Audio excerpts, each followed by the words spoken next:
Do you hear the laughter echoing across this banquet hall? Do not mistake the warmth of the hearth for the sincerity of the soul. The man currently pouring your wine, offering toasts to your health, may very well be the one who plants a dagger in your back once the candles flicker out and the shadows grow long.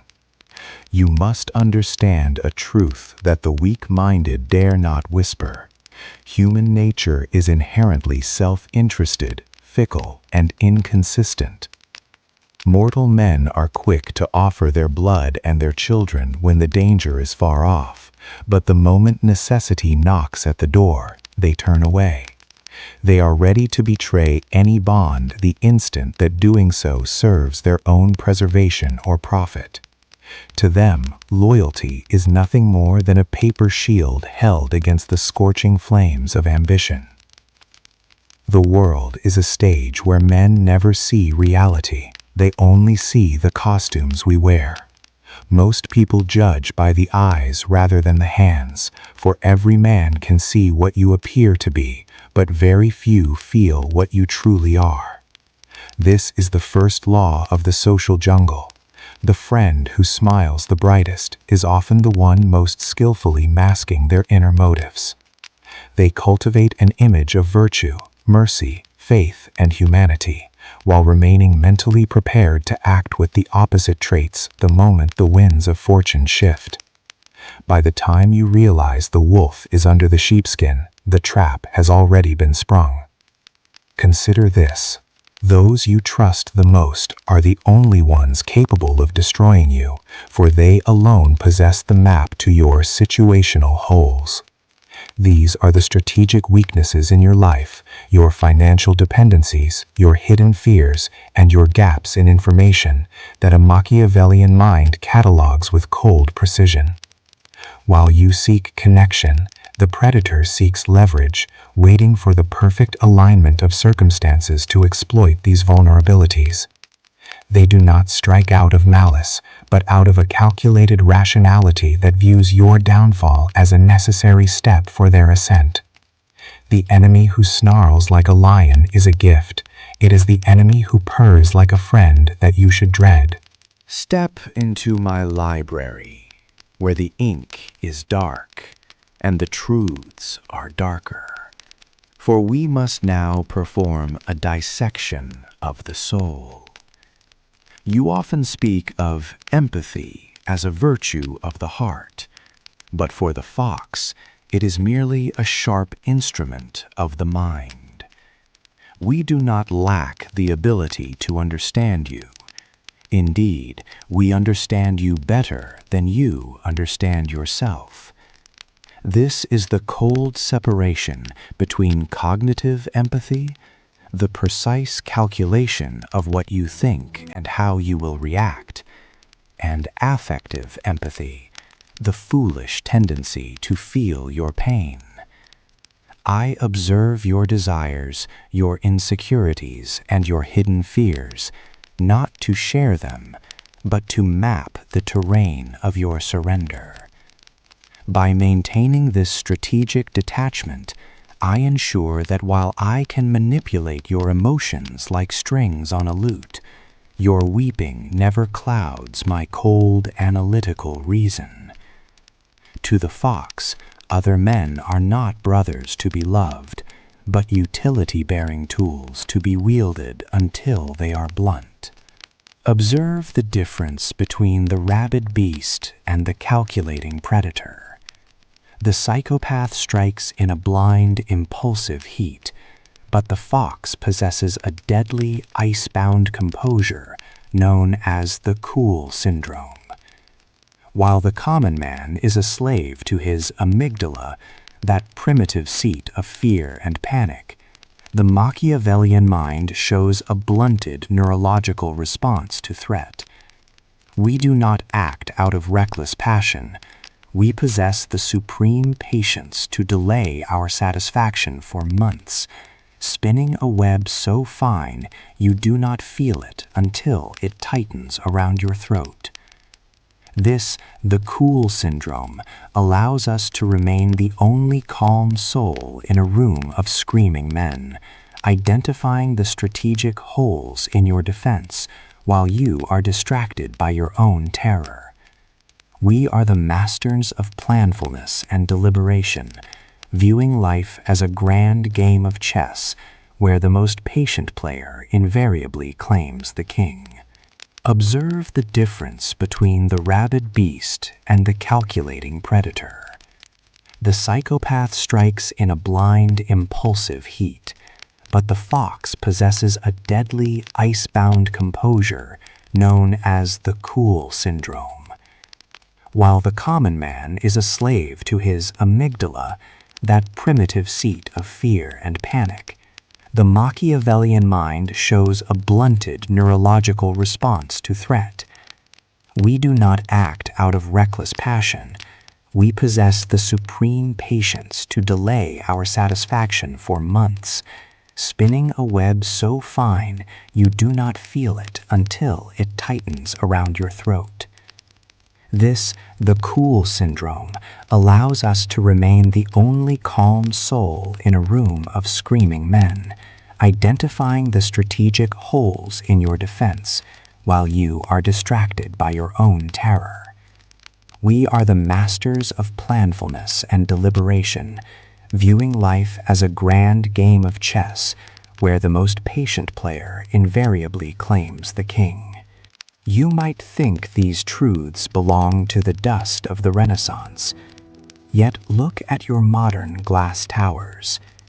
In this century of digital shadows, those with a high Machiavellian index are the ones who occupy the highest thrones of leadership and command the greatest tribute of gold.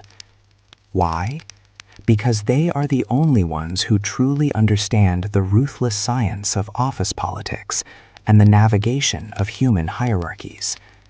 They identify the gatekeepers of power, align themselves with the strong, and move through the vivere civile with a hidden dagger and a public smile.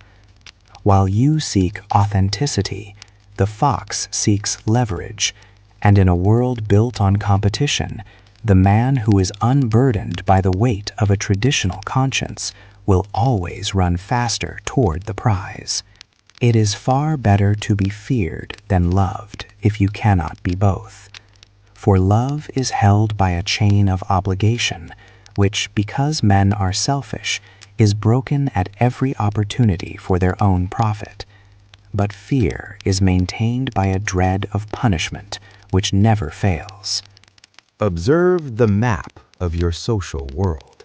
It is not a circle of friends, but a grid of interests. To survive, you must first learn to unmask the predator who walks among the flock. The modern fox does not reveal his teeth. He hides them behind strategic self-deprecation. He will admit to minor flaws, a forgetful mind or a clumsy tongue, only to disarm your suspicion and project an aura of harmlessness while he catalogs your every situational hole. This is cognitive empathy at its most lethal. He understands your emotions with clinical precision, but feels none of your pain. Watch closely for those who offer charming but insincere flattery. They are not admiring your greatness. They are measuring the depth of your ego to see where it might be exploited. They weaponize information, gathering the dust of your casual conversations, your hidden debts, your family feuds, your secret ambitions, to forge them into a sword for later use. If you find yourself in the company of such a creature, do not retreat into moral outrage. That is the response of the prey. Instead, forge a shield of iron boundaries. You must be clear and consistent in your limits, for a Machiavellian mind tests the fence of your resolve every single day to see where it might give way. Never allow them to overstep without a cost, for in their world, weakness is an invitation to conquest. Furthermore, You must verify every word that falls from their lips. They are the grand architects of half-truths, blending a kernel of reality with a shroud of deceit to exploit your truth bias. When they tell you that leadership is moving in a new direction, seek the parchment and the seal yourself. Trust only in evidence, never in appearances, for the fox thrives in the fog of ambiguity. To ascend the towers of power, you must abandon the frivolous friendships of the weak and embrace strategic networking. Do not seek companions for your leisure. Seek allies who hold the keys to the gates you wish to enter. You must position yourself as the gatekeeper of information, ensuring that critical knowledge flows through you alone. This is the essence of power dependence theory. Your authority is not granted by a title, but by the fact that others cannot function, profit, or survive without your cooperation. Like the Iron Chancellor Bismarck, you must use strategic ambiguity, making your intentions a labyrinth that others fear to enter, keeping them in a state of urgency and scarcity regarding your favor. Do not strike your rivals with anger, strike them with efficiency. Neutralize their influence by isolating them from their supporters before they even realize a war has begun. Men often avenge small insults, but against great ones they are paralyzed. Therefore, if you must do an injury to a man, let it be so severe that you need not fear his revenge. Look upon this kingdom as the sun bleeds into the horizon. Know this: power is a faithful but cruel mistress. You may climb the jagged cliffs of the social hierarchy using the guile of the fox, but the air at the summit is thin and biting. As you ascend by viewing men merely as utility-bearing tools, your world inevitably shrinks into a prison of suspicion. This is the psychological toll of the Machiavellian life. The very strategic empathy that allowed you to catalog the situational holes of your rivals now forces you to see daggers in every smile. Research confirms that those who walk this path often face chronic stress and social isolation, reporting significantly lower satisfaction in their relationships. You reach the throne only to realize you are the most vulnerable soul in the room, for you have taught the world that loyalty is a transaction, and there is always someone willing to pay a higher price for your downfall. My final counsel to you, traveler, is a hard truth for a hard world.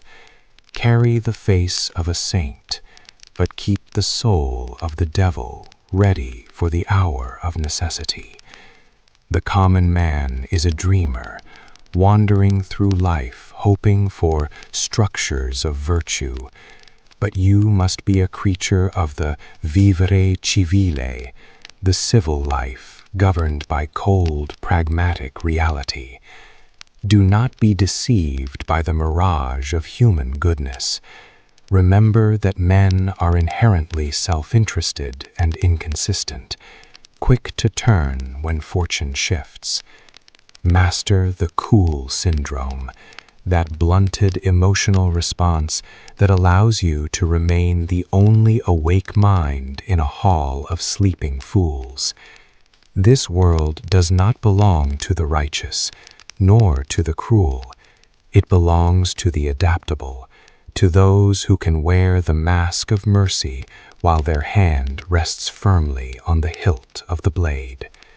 Go now into the shadows, but never sleep, for in the game of power, the moment you believe you have won is the moment you have already begun to lose. He who believes that new benefits will make great personages forget old injuries is merely digging his own grave.